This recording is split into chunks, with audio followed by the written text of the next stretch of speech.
Hi, I'm Tom Hollingsworth, and today we're talking tech with my friend Ali. Hi, folks. I'm Ali. I'm currently working as a solutions architect for a VAR based out of Tampa, Florida, and I've worked pretty much full stack network, but since 2018-ish, I've moved into the wireless industry, and just kind of getting my feet wet with anything related to wireless. Well, wireless is definitely an emerging space, and there's a lot of interesting technology out there. Ali, what's exciting to you in Wi-Fi right now? Well, one of the most exciting part about wireless, and the reason I kind of got into it, was ability to control and do something with something that you cannot see, like Okay. airwaves, invisible, but you actually. So that's very exciting to me. Currently, these days, you hear a lot about wireless, private 5G, LTE, and all that, and then a few months ago, or kind of like early on when private 5G kind of started, we just kind of also heard like, oh, is it going to take over Wi-Fi? Wi-Fi is going to kill Wi-Fi. I mean, there's just so many conversations around these two technologies that are happening, and it's very interesting to kind of see different takes from the people. And I think it was interesting because, yeah, that was right around the time when Wi-Fi 6 had just come out and Wi-Fi 6E was kind of on the horizon. People were trying to figure out, well, I've got a 5G phone. Do I need to have this Wi-Fi stuff in it? And is that all going to work? And I think we've kind of settled to a place where it feels a little bit more, I don't know, stable? Would that be a fair way to put it? Like we know which ones are good at what? I believe we are there. I mean, with my peers, with a lot of discussions that every time we have discussions, I think everyone is like, is starting now is at a point where we're like, okay, one is not going to kill the other. Mm-hmm. It's more like they're going to complement each other. Okay. Depending on, and that's kind of like how I always like, whenever I'm having a discussion with customers, and that's the question that comes out. Oh, so I don't need Wi-Fi anymore. Well, no, wait a minute, hold on a second, right? Let's just talk. What do you. So it just it depends. The famous two words in IT that we hear. So it depends on what you're trying to do, and you're going to these two technologies will complement each other in a lot of scenarios when you're trying to deploy it, in your business or whatever. Well, I feel like a lot of people out there have a pretty good handle on Wi-Fi because it's something we use a lot, say like in our house or in a small office or something like that. What would be a great use case for a private 5G deployment? So private 5G deployments, I mean, you can, I was involved in this one deployment where, for example, it came to me as, hey, Ali, how many access points do cover 75 acres? It literally was, the opportunity came to me like this. I don't know, 2,000? Like, what are you trying to do here, right? Yeah. What kind of area? And when I actually got involved and started talking to them and everything and figure out what they were trying to do, it was a really large area that they were trying to cover, obviously, and there was a lot of metal in the area that was, that was there. It was a very industrial heavy environment, so imagine running fiber and cabling and electricity to those locations. There's a lot of red tape involved, costs a lot of money. So I'm like, sure, I can cover that area. They wanted to do it in phases. So one little area, I'm like, it's going to take probably 15 Wi-Fi access points with private 5G LTE, like using the CBRS radios, for example. I can do that with one. I mean, so areas like that, areas like even warehousing, right? We can really leverage this technology where there's robots that are involved, or where there are devices that need like seamless roaming, right? I mean, I'm not saying that, hey, roaming sucks on Wi-Fi. I mean, it can, just depending, again, it depends on the deployment. But when you're reducing the number of access points from 10 or 15 or 20 to like maybe 2, I mean, obviously that's going to kind of like, help with that piece. Right, because our cell phones, when they switch towers, obviously we can kind of tell that a lot of the time, but most of the time people don't think about that, whereas in a smaller environment, say, or maybe even a large environment like a hospital, having a device roam from one AP to another can create problems if you don't account for that. Exactly. I mean, look at the now a lot of these cloud-based vendors, right? These days. I mean, they literally are coming up with analytics and nice graph views and all that kind of stuff, specifically trying to figure out roaming, right? Hey, how the clients are roaming and where it's failing and all that kind of stuff. There's so much focus on that, like in a lot of different environments. So if you can reduce that or eliminate it completely, again, back to just like you mentioned, cell phones. I mean, that's a win-win. What kind of devices can use private 5G? Because I know that, I already have a cell phone and it runs on 5G. You mentioned robots. Is this something that is going to be like a ubiquitous technology for laptops and IoT devices, or is it something that's a little bit more specialized?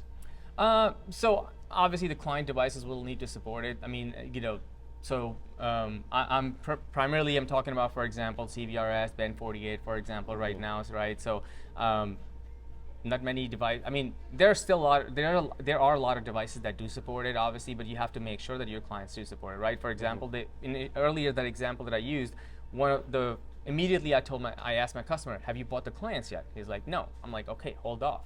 And they were looking to buy iPads, and I'm like, make sure when you buy iPads, they support like Band 48 and CBRS, right? So, and they ended up just, buying that way. I have another clients discussing industrial clients. They're using, for example, Zebra, right? And Zebra obviously has clients that are Wi-Fi only, but then they have clients that are that do support actually, Band 48. So I'm telling them and advising them, make sure that when you do the refresh cycle, your clients are clients that actually can support some of these additional new frequencies. This way you can leverage the new technology and you don't have to deploy so many access points depending on your need. The other question that I have, because when I buy a lot of my equipment, I have people that I tend to go to frequently, they're well-known names in the market. Is CBRS, this new private LTE, are there specific companies that are building it, or are some of the traditional people working on that as well to kind of complement what they're already selling?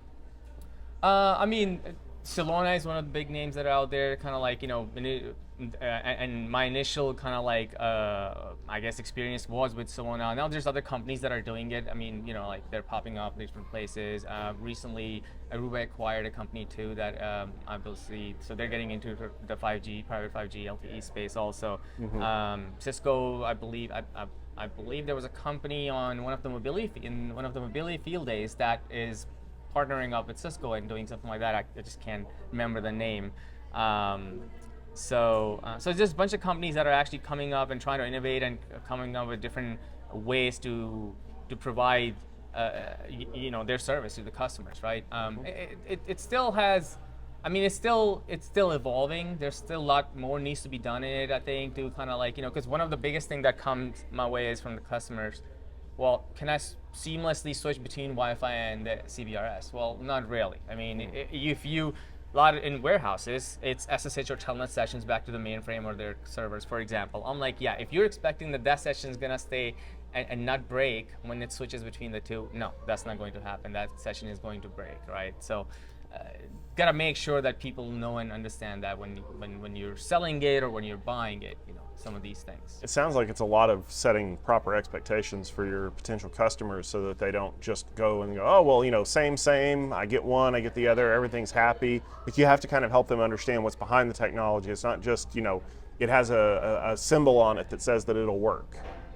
Yeah, no, so marketing, right? Obviously, it will say, hey, just say, oh, just plug everything in and it will just work, or it just works, or some kind of their secret sauce, auto technology will take care of things and all that kind of stuff. It's never like that. It's never that simple and easy, and I never trust any of those things, right? To be honest with you, I, as a solutions architect, again, that's my job.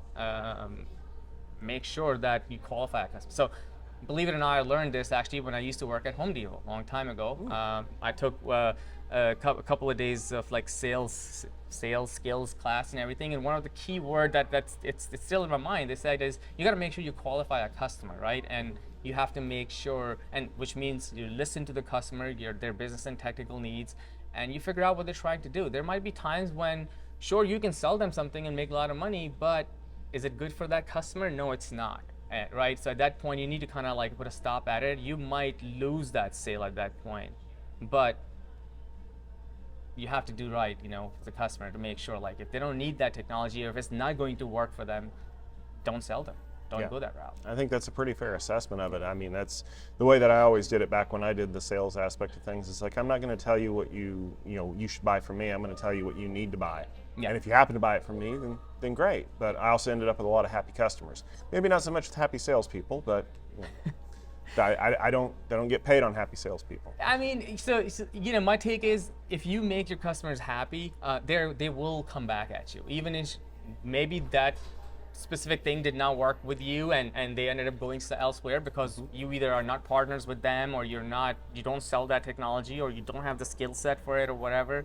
But because they'll appreciate the fact that you're honest with them, right? I had it actually not too long ago, a few months ago, I had a conversation with a customer and they were looking for something and I told them, well, I can sell you this, sure, not a problem, I don't mind, but you don't need that. All this, something related with licensing that the vendor was pushing at them. I'm like, you don't need all those licenses, you just need this. Oh, we didn't know that. So they were happy and sure, they're not buying that stuff from us, but they're buying a whole bunch of other stuff now. Yeah. So it's a win-win situation, right? That's awesome. Well, Ali, thanks for sitting down and talking to me a little bit about private 5G. It's been enlightening, and it definitely sounds like you know what you're getting into, and I can't wait to talk to you a little bit more about it sometime in the future. Sounds good. Thank you, Tom. And for all of you out there that are watching along, thanks for tuning in, learning a little bit about private 5G with me and Ali. And if you want to check out more great tech talks like this, make sure you head over to gestaltit.com, your home for all things enterprise IT.